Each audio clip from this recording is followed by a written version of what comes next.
سرايا المراقبين استهداف الدبابة.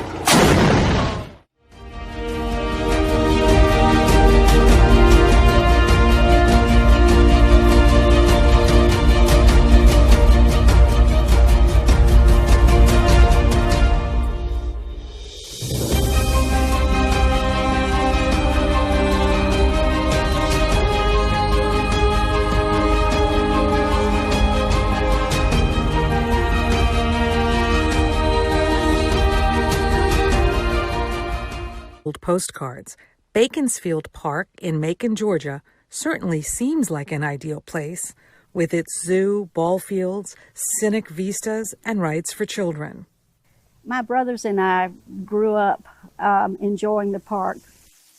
Marianne Richardson played in the park as a child. I can still see the playground and the tennis courts, the ball fields, the camellias, the dogwoods, azaleas and the roses, the irises, the tulips in the spring. I can fully imagine it still. She has to imagine it because this is all that's left of Beaconsfield Park. The local lore is that this is one of the pillars to the entrance of the park. Today, the 30 hectares of land where the park once stood is home to housing developments, McDonald's, apartment complexes, part of an interstate, and a strip mall. This would have been the center of the park. The land for the park was left in trust to the city of Macon in 1914. The donor was U.S. Senator Augustus Bacon, a Confederate veteran of the U.S. Civil War. The will said it was for the exclusive use of white women and children in the city of Macon. And if the city could not enforce the true purpose of the will, then it should revert back to the heirs.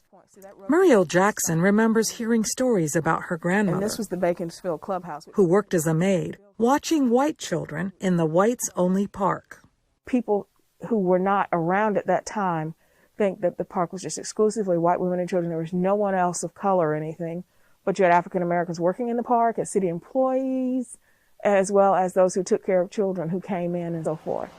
The beginning of the end for Beaconsfield came when Macon tried to integrate the park in the early 1960s.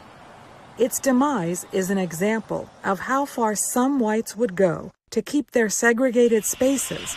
There were folks in Macon who said, no, we would rather the space just disappear than for you to be in this space. The case went all the way to the U.S. Supreme Court, which ruled that Beaconsfield had to be integrated. Bacon's heirs demanded that the land revert back to them because integrating the park violated the terms of Bacon's will. After a court battle that went to the Supreme Court for a second time, the land did go back to the heirs. They sold the property to developers in 1972. For all of the conversation about erasing history, it in fact has been erased, and white people did it. This dedication stone is one of the few pieces of Beaconsfield Park that still exists. It's in an unlikely place, Macon's African American Museum. Racism was a part of our history, segregation was a part of our history. It's important to have physical artifacts and monuments that help us tell it. The story of Beaconsfield Park has one more twist. I think it's interesting because that land originally, back in the 1800s, was actually owned by a free person of color here, Solomon Humphreys. And when he died, his family sold the property. Today, the land where Beaconsfield Park once stood is fully integrated, and the park itself largely forgotten.